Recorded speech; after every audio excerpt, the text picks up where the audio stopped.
Olá, estudantes, tudo bem com vocês? Um prazer estar de novo aqui com vocês para a nossa continuidade dos nossos estudos. Hoje, ainda dentro do reino fungi, a gente vai chegar na última parte desse conteúdo, que é o estudo então dos grupos que existem dentro do reino fungi. De antemão, já vou falar aqui que nós não vamos estudar nesse momento todos os grupos, né? Nós vamos estudar os principais, né? Aqueles que são mais difundidos e conhecidos, né? Porque se nós fôssemos estudar todos os grupos, seria algo assim um pouco mais minucioso e demorado, e apareceriam grupos assim um pouco mais complexos.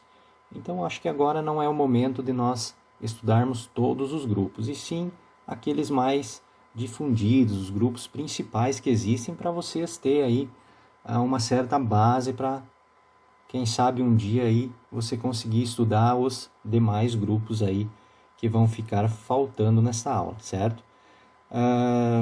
Pois bem, o primeiro grupo que a gente vai estudar aqui é o Phyllochytridiomycota, certo? O Phyllochytridiomycota, né, que são popularmente conhecidos como quitrídeos, né? Então eles formam um grupo predominantemente aquático. Né? O que é predominantemente aquático? Quer dizer que a maioria deles, quase sua totalidade, é aquático, ou seja, vive dentro da água, certo? Constituído de 790 espécies. 790 espécies descritas, 790 espécies que são conhecidas até os dias atuais aí, tá? Os solos de valas e as margens de lagos e riachos também são habitados por quitrídeos, e alguns deles são até mesmo encontrados em solos de desertos e no rumen de grandes mamíferos herbívoros, como as vacas, certo? Como a gente falou agora, predominantemente eles são aquáticos, porém, né, uma minoria deles pode viver em valas, margem de lagos, que são locais também que têm uma umidade muito grande, e alguns até podem viver então em solos aí com um pouco menos de umidade, né? Bastante menos umidade, né? Que são solos de deserto, tá? E também eles conseguem viver então aí em simbiose aí com alguns organismos, né? Que são nesse caso aqui os mamíferos, lá no rumen desses mamíferos, eles vão auxiliar aí na digestão desses organismos e também vão receber em troca aí um local protegido e um local ideal para eles sobreviverem, tá? A parede celular dos quitrídeos contém quitina e armazena um glicogênio. Inclusive, isso aqui foi algo que a gente falou lá nas primeiras aulas, que todos os fungos possuem o quê? Parede celular. Ah, mas é uma parede de celulose igual às plantas? Não. É uma parede composta de quitina, certo? Uma parede composta de quitina, e eles também armazenam glicogênio, sendo que alguns ainda podem aí armazenar lipídios. Mas a principal substância de armazenamento desses organismos é o que? O glicogênio. E essas duas características, inclusive, é que deixam esse grupo dos fungos aí, esse reino fungi, muito mais próximo do grupo dos animais do que do grupo das plantas. Apesar de que a semelhança morfológica pareça mais com uma planta, mas na verdade eles se parecem mais com os animais, tá? Por apresentar algumas particularidades em comum aí, tá? Praticamente todos os quitrídeos possuem hifas cenocíticas. Lembram o que é hifa cenocítica? A gente tem dois tipos de hifas, né?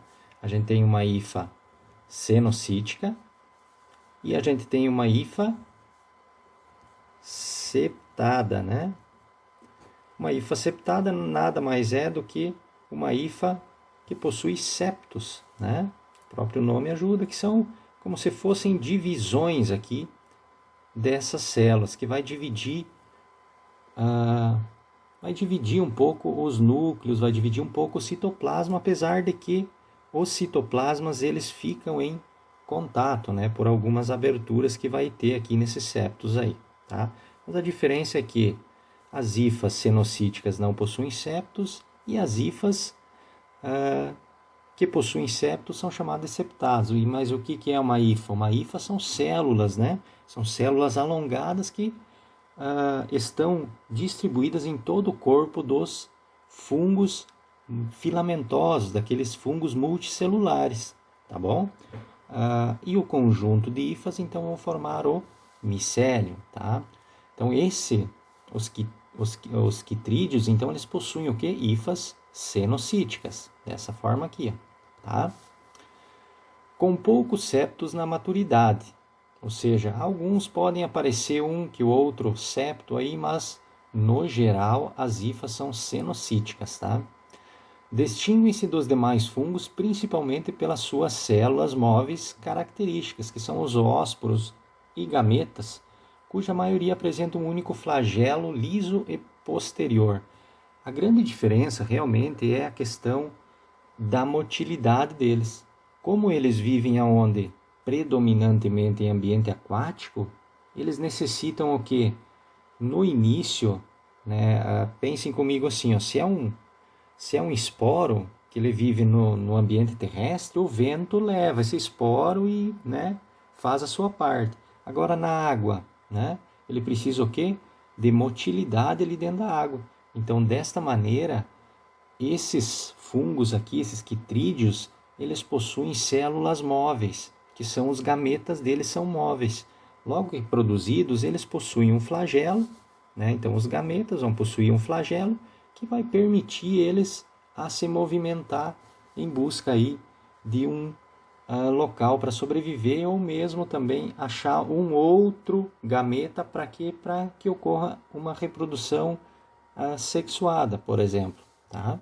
Então é uma diferença deste para os demais. Nos demais grupos a gente não vai encontrar gametas com flagelo, tá? Gametas móveis dessa maneira que a gente encontra nos quitrídeos. Tá?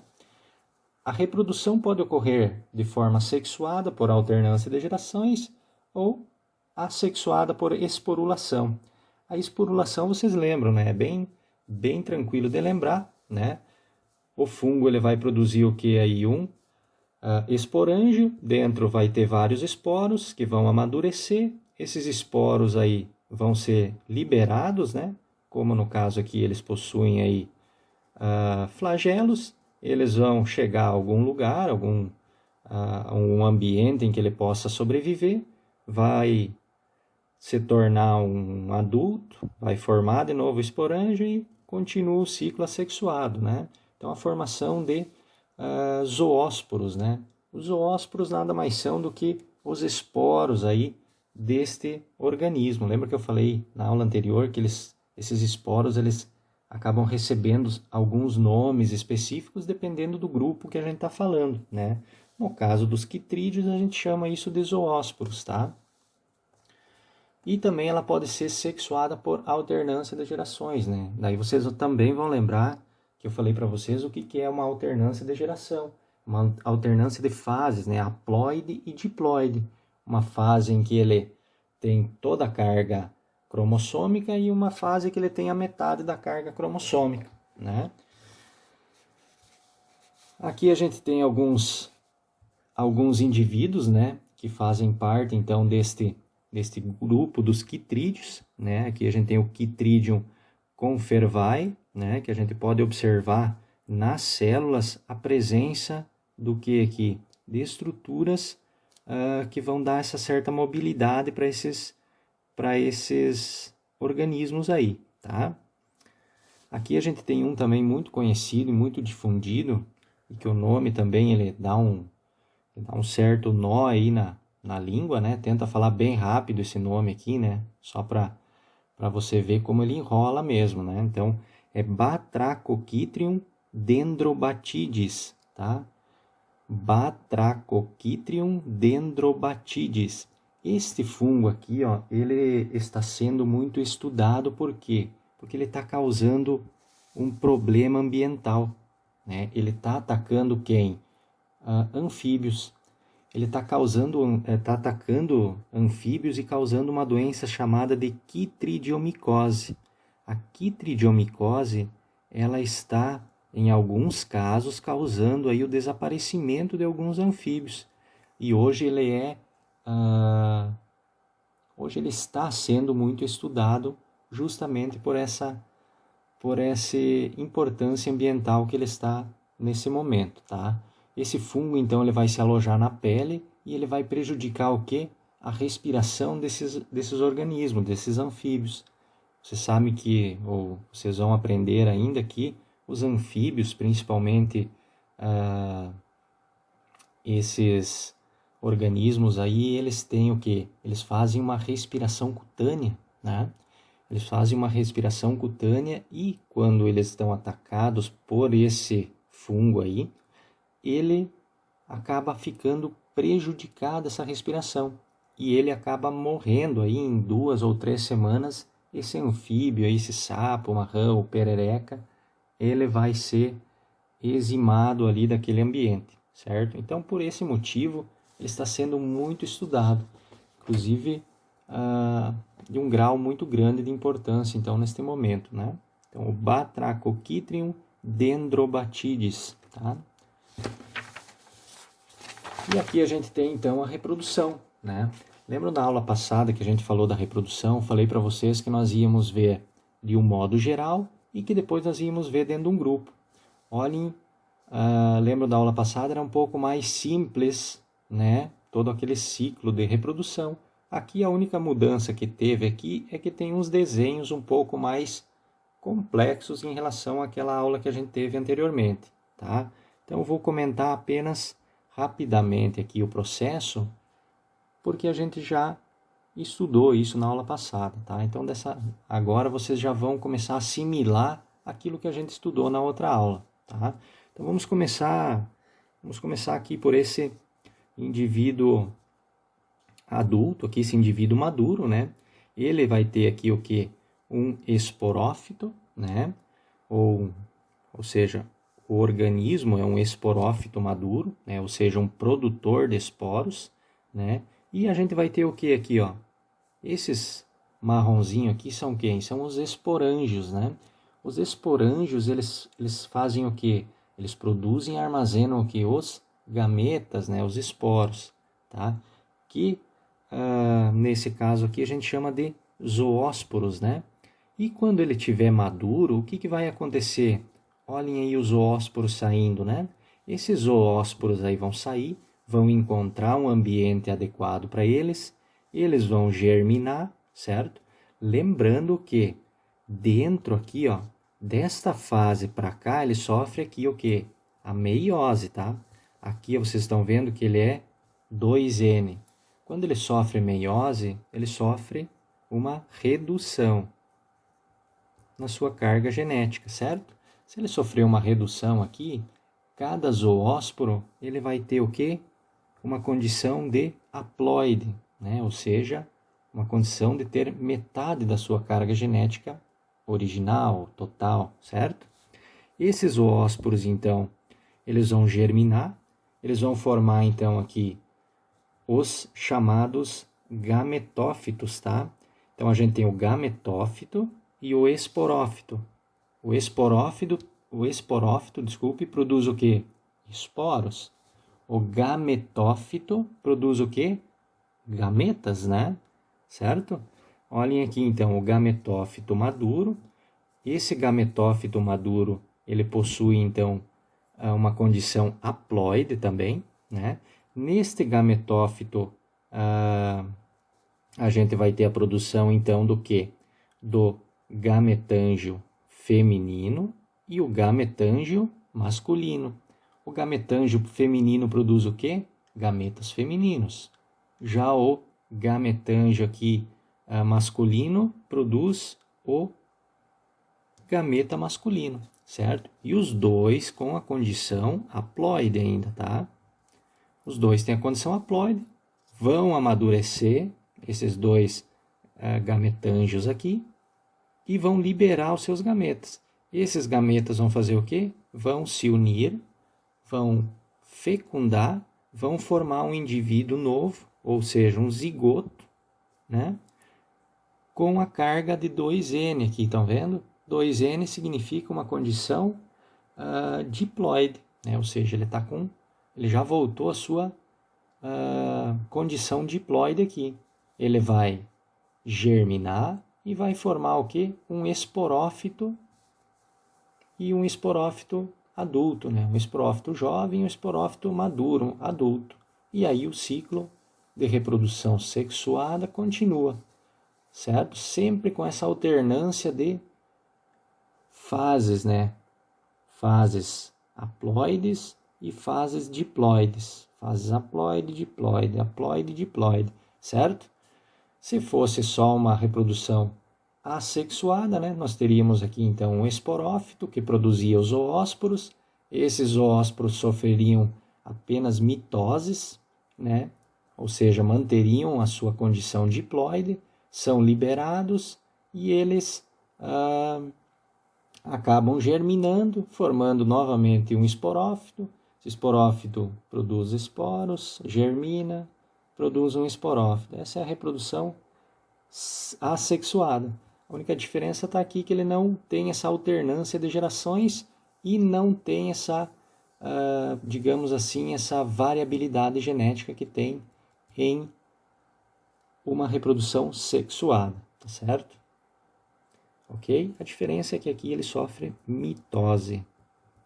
Mitose é uma equacional, ou seja, não muda, né? Ou seja, ele se divide, ele se multiplica ali igualmente, né? Não vai mudar a carga genética de um para o outro, tá bom? Vamos lá então. Próximo filo aqui, o zigomicota, tá? O zigomicota, a maioria das espécies dos zigomicetos vivem em plantas e animais em decomposição no solo, enquanto alguns são parasitas de plantas, insetos pequenos, animais terrestres. O que a gente pode chegar à conclusão aqui? Que os zigomicotas, eles são parte dos fungos que auxiliam na decomposição da matéria orgânica, certo? Porém, alguns deles são parasitas, ou seja, causadores de problemas, causadores de doenças aí, né? Ou seja, eles podem estar parasitando uma planta e estar fazendo mal para aquela planta, certo? Ou para um inseto, para um animal, né? Beleza? Então, a maioria deles, então, ou é decompositor, ou ele vai ser parasita, tá? Foram descritos aproximadamente 1000 espécies, um pouquinho mais do que os quitrídeos, né? A maioria possui hifas cenocíticas, as mesmas hifas que a gente falou agora há pouco ali, hifas sem septos, né? Não tem septos. Em geral, os zigomicetos podem ser reconhecidos pelas suas hifas profundas, justamente porque eles fazem decomposição, estão vivendo ali em cima de um tronco de árvore morto, né? Uma árvore que já morreu. Então as hifas elas vão profundamente entrando naquele tronco para quê? Para fazer a absorção de tudo aquilo que ela conseguir. E de rápido crescimento mesmo. Um exemplo desse rápido crescimento está aqui, ó, que vocês provavelmente já devem ter visto aí em algum lugar, em casa ou sei lá onde, né?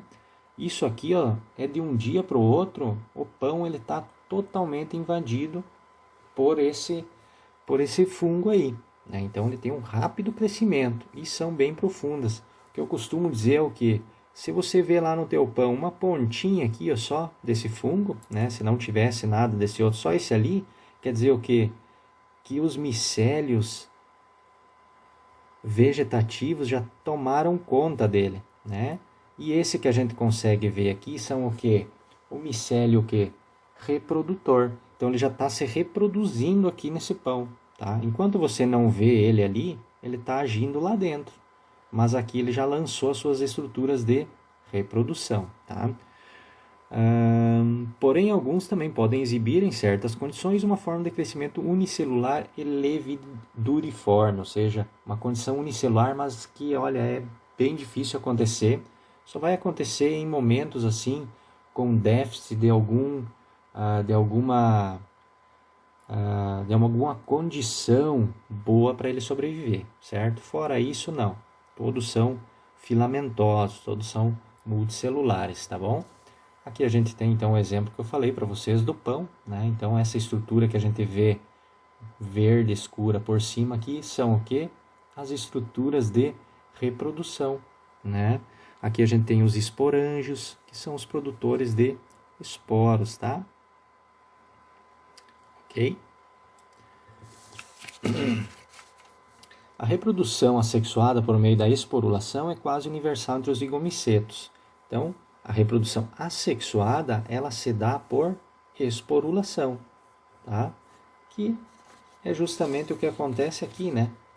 Vai produzir, então, o esporângio, né? Dentro do esporângio a gente vai ter a formação dos esporos, a armazenagem desses esporos, e logo que eles estão aptos a saírem para buscar um novo local para sobreviver, então eles são liberados desse esporângio aí e vão dar sequência aí no ciclo desses organismos, tá?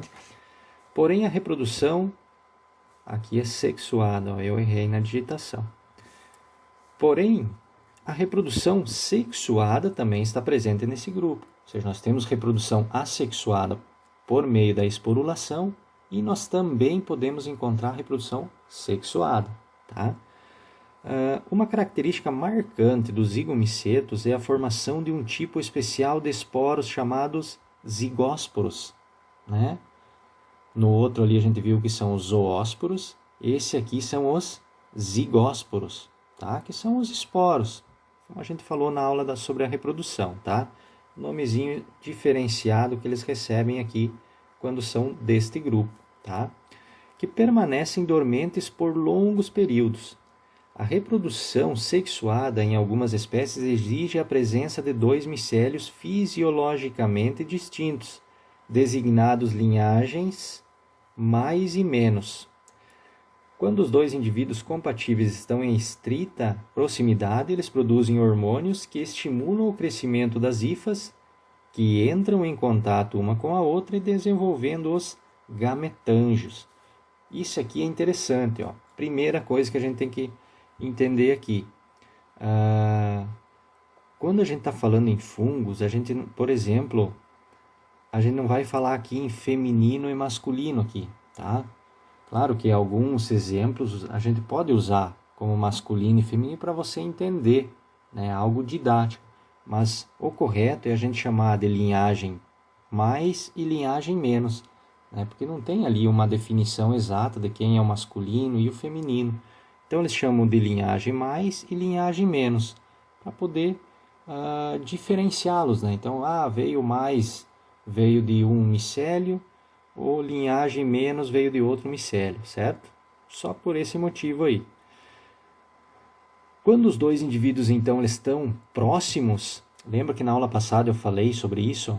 Quando eles estão próximos, eles têm que ser, atraídos um pelo outro. Então, aí eles liberam o quê? Hormônios que vão estimular eles a crescer um em direção ao outro e vão entrar em contato para desenvolver, então, o gametângio, né? Que a gente viu ali que tem o quê? Quando a gente fala em esporófito, é um produtor de esporos. Quando a gente fala em gametângio, é um indivíduo produtor de gametas, tá? Beleza? E aqui a gente tem aquele mesmo esqueminha que a gente falou nas outras aulas também, só que nesse momento aqui, a gente está falando somente dos zigomicetos, né? Vamos ver onde é que nós podemos começar aqui. Então aqui a gente tem o quê? Os zigósporos, vamos começar aqui no esporângio, então, né? Aqui a gente tem o esporângio, né? Esse esporângio aqui vai liberar os esporos vão germinar, certo? Eles vão germinar. Claro que aqui ele está mostrando que os esporos vieram desse indivíduo só. Mas, por exemplo, o esporo deste indivíduo aqui deu origem a esse camarada aqui, tá? Um outro fungo, né, que está aqui, deu origem a esse outro aqui. Ou seja, eles são diferentes fisiologicamente, estão separados, não é o mesmo indivíduo, né? E aí o que vai acontecer?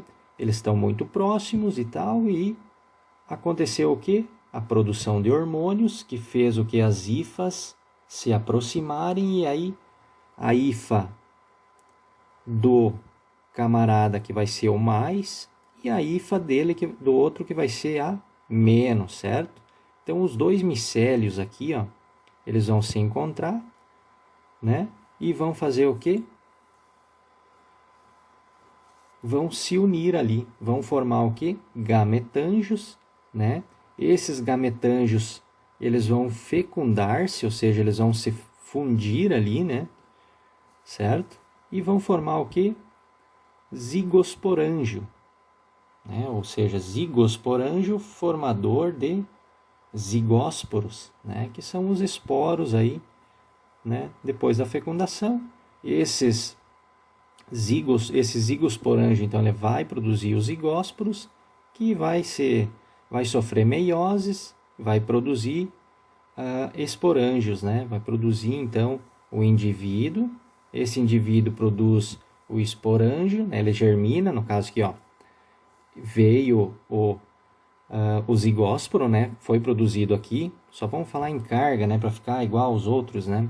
Então, ele tem um zigósporo aqui de característica 2N e este vai liberar, este zigósporo vai germinar, certo?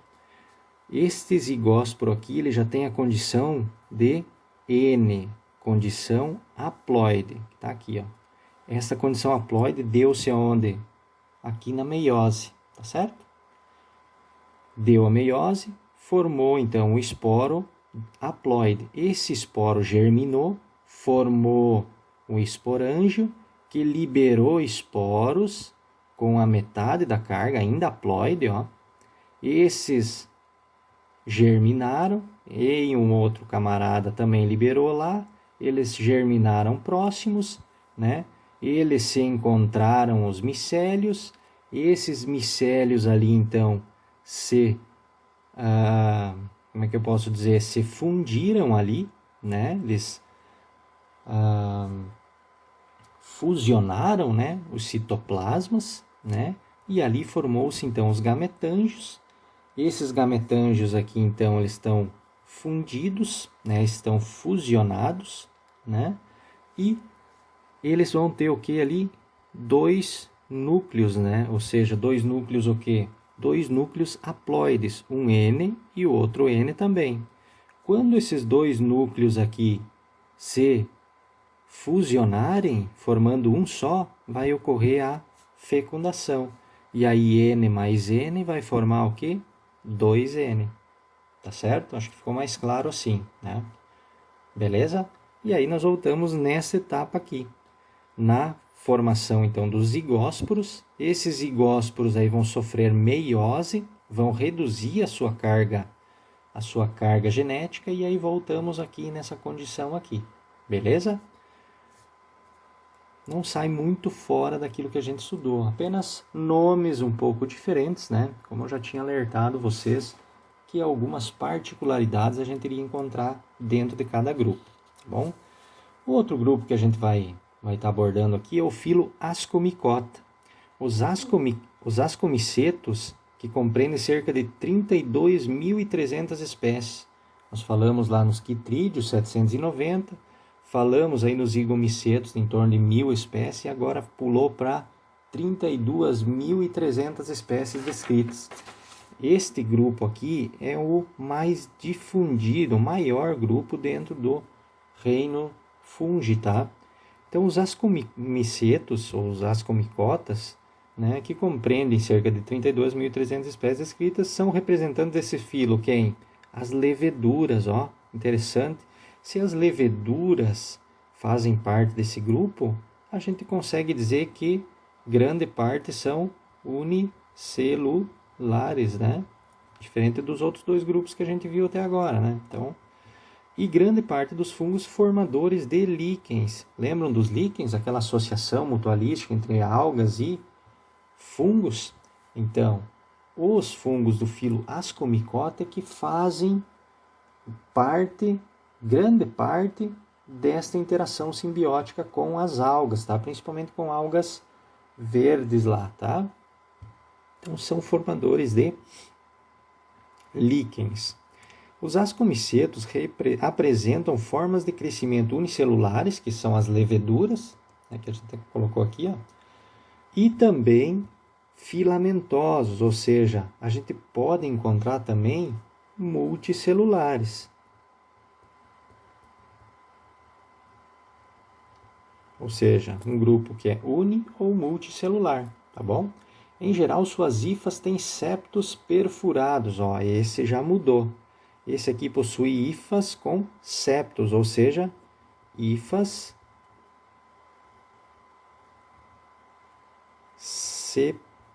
septadas, certo? Hifas septadas, que são aquelas hifas que possuem septos.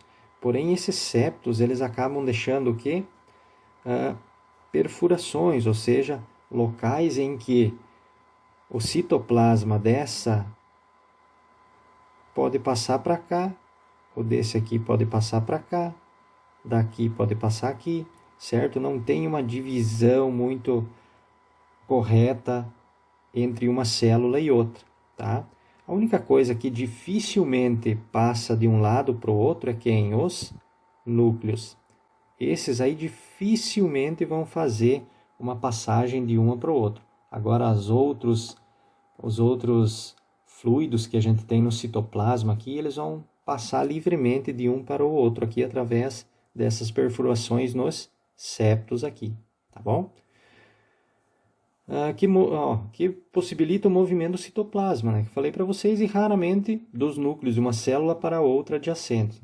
Também falei agora para vocês aqui que dificilmente o núcleo vai passar de uma célula para outra aqui do lado. Eles vão ficar bem quietinhos, cada um na sua célula aí, tá bom? Porém, já o citoplasma ele está em constante movimento aí entre essas células adjacentes ou células vizinhas, né?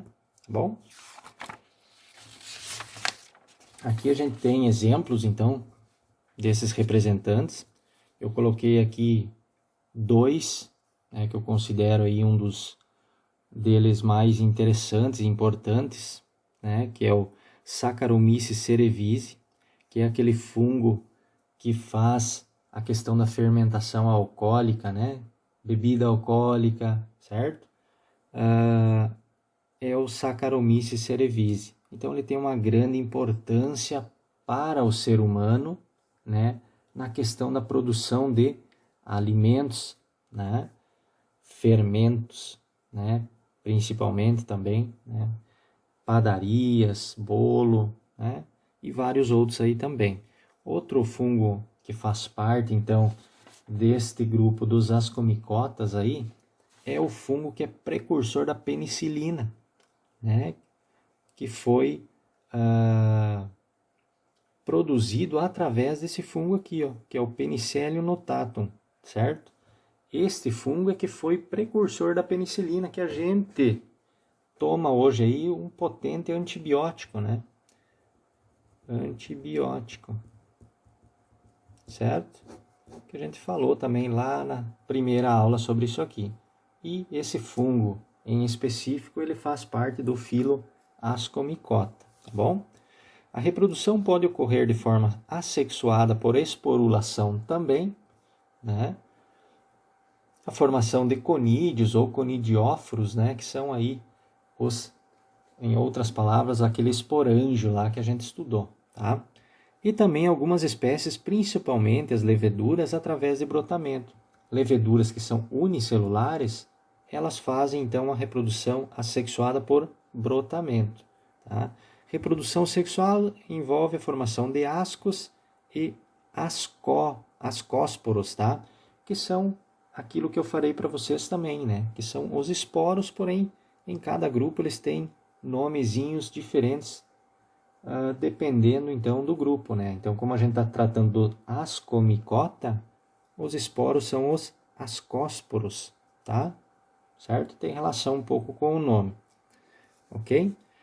Os conídeos ou conidióforos são estruturas que vão dar sustentação, então, a esses ascósporos aí, tá?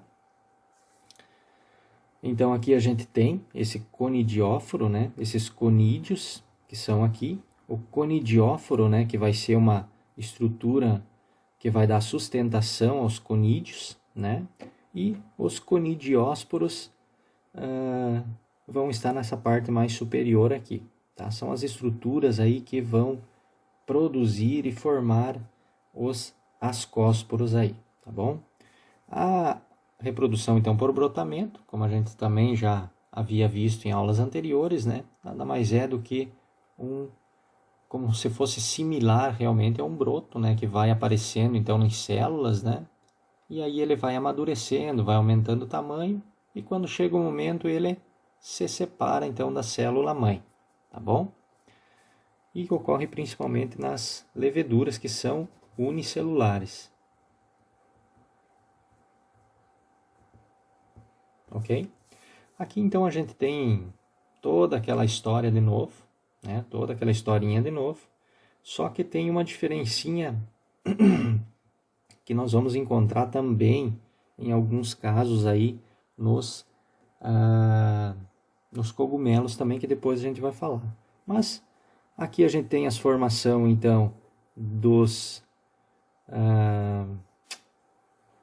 das células com os dois núcleos, né? Ou seja, a gente tem a célula com os dois núcleos aqui, né?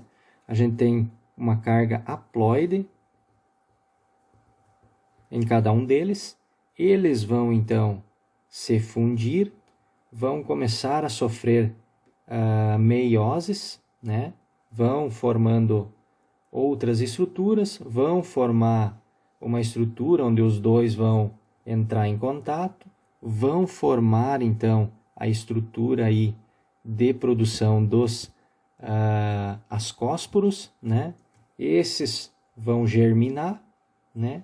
E vão dar novamente aí a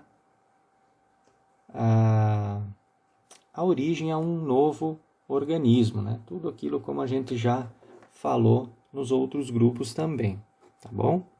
Bem tranquilo aqui também, não tem muito segredo, né? Então temos aí um ciclo com alternância de fases também, alternância de gerações, certo?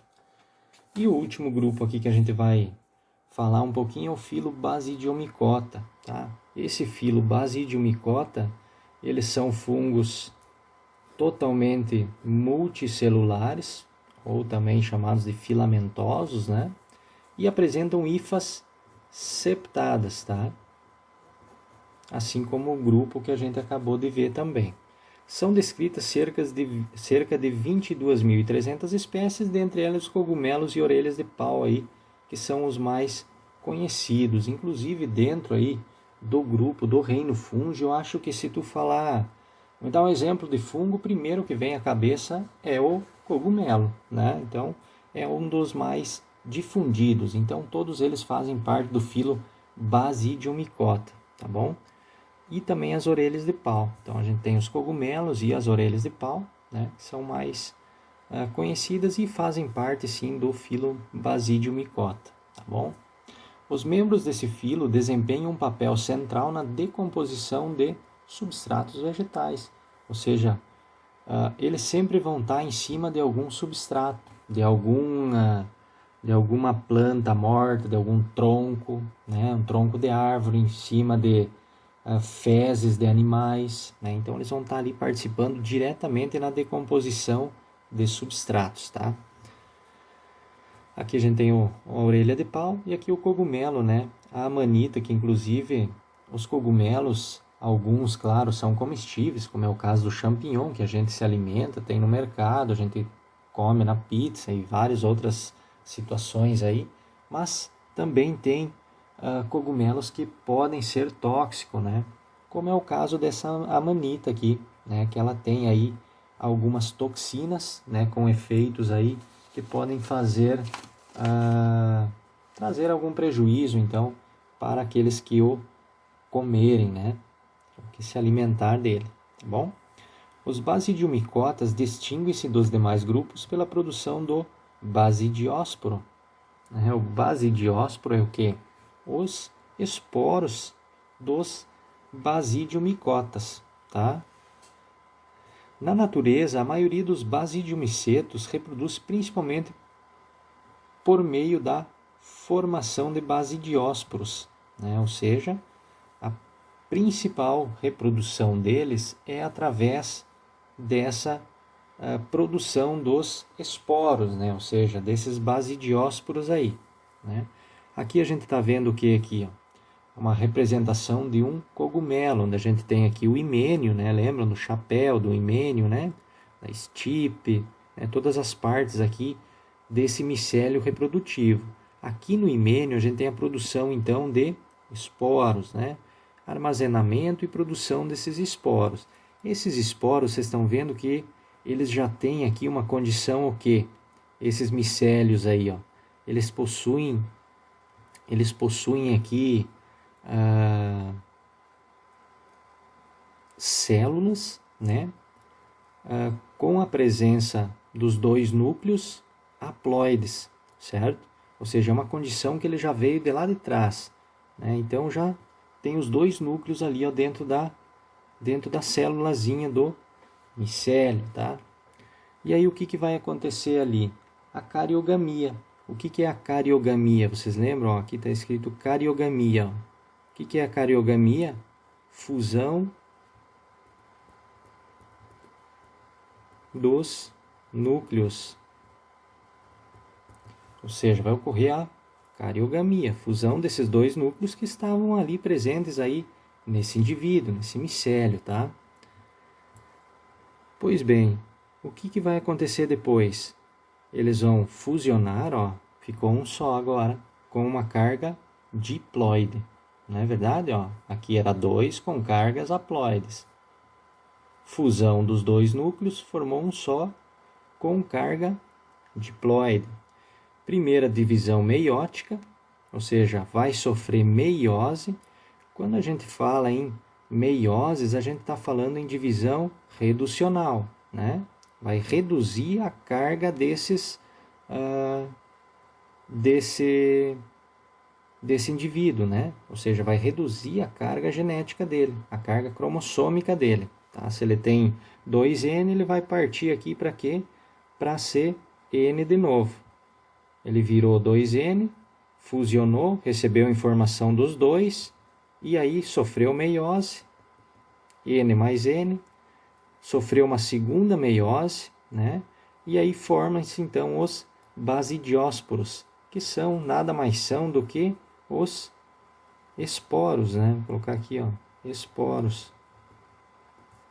Só que esses esporos, né, eles recebem então o nome de basidiósporos, né? Porque a gente está falando do filo Basidiomycota, tá?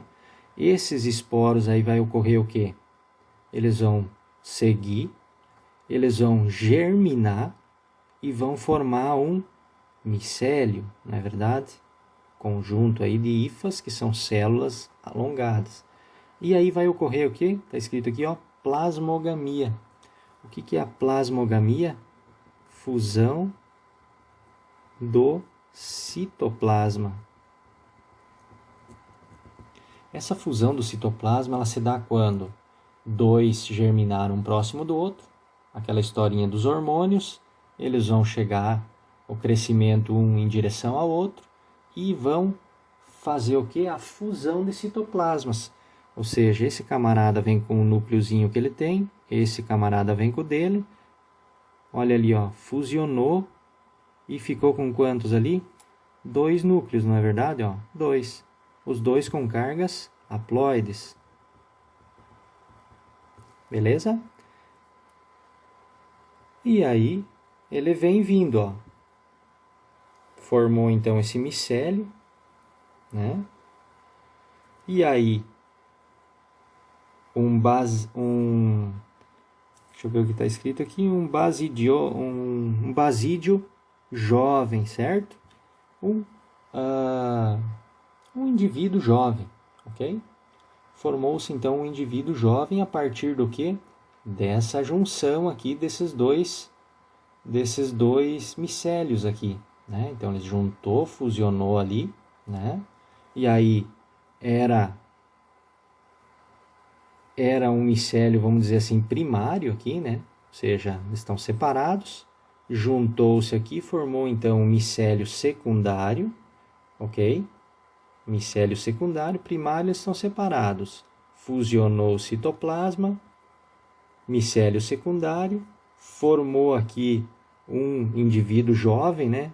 Aqui está muito apagado, não consigo ler aqui, eu vou escrever indivíduo. Um indivíduo, né, ou um basídio miceto jovem, né? Esse basídio miceto, então, ele vai se tornando adulto, né? E aí a gente chega nessa situação aqui. Quando a gente chega nessa situação aqui, que a gente iniciou, com o micélio ali, com os dois núcleos, não foi onde a gente parou aqui, ó. A gente parou aqui, na plasmogamia. A plasmogamia é o quê? Fusão dos núcleos, né? Beleza? E aí ele continuou, se desenvolveu, cresceu, e agora ele fez então a cariogamia. Então, ele pode levar um tempo aqui entre a plasmogamia e a cariogamia. Ou seja, a plasmogamia, fusão de citoplasmas, eles ficam com uma condição haploide por talvez um longo período, e quando de fato decidem realizar então essa fusão, essa cariogamia, essa fusão dos núcleos, então ela acontece e o ciclo então reprodutivo ocorre, certo? Então, o que dá para a gente perceber aqui? Eles têm nomes diferentes para os esporos, né? Estruturas que têm uns nomes um pouco diferentes, porém o fundamento de todas as reproduções que a gente viu até agora, dessas reproduções sexuadas, são todas muito semelhantes, né? Para não dizer parecidas, né? Então são muito semelhantes. O que você tem que lembrar? O que é a cariogamia, a plasmogamia e a meiose. Sempre vai ocorrer nessas três fases aí, certo? Aí você, por exemplo, começou lá pela meiose. Ocorreu meiose, formou vários esporos, esses esporos germinam, formam micélio, e aí vai ocorrer o quê? Um germina, o outro germina, através de hormônios eles acabam se atraindo um com o outro, vão fazer o que? A plasmogamia, que é a fusão dos citoplasmas, vão ficar com a condição de ter dois núcleozinhos, né? Cada um com metade de carga genética, um vindo de um indivíduo, outro do outro, né? E aí vai ocorrer o que? A cariogamia, que é a junção desses núcleos, a fusão deles, certo? E aí vai dar a formação, vai dar-se a formação do esporângio.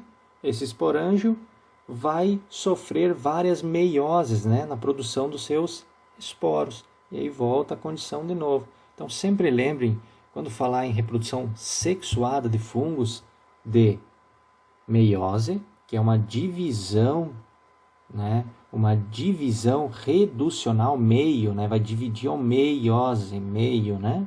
Então uma divisão reducional tem uma carga diploide e vai virar uma carga haploide cada um deles, tá?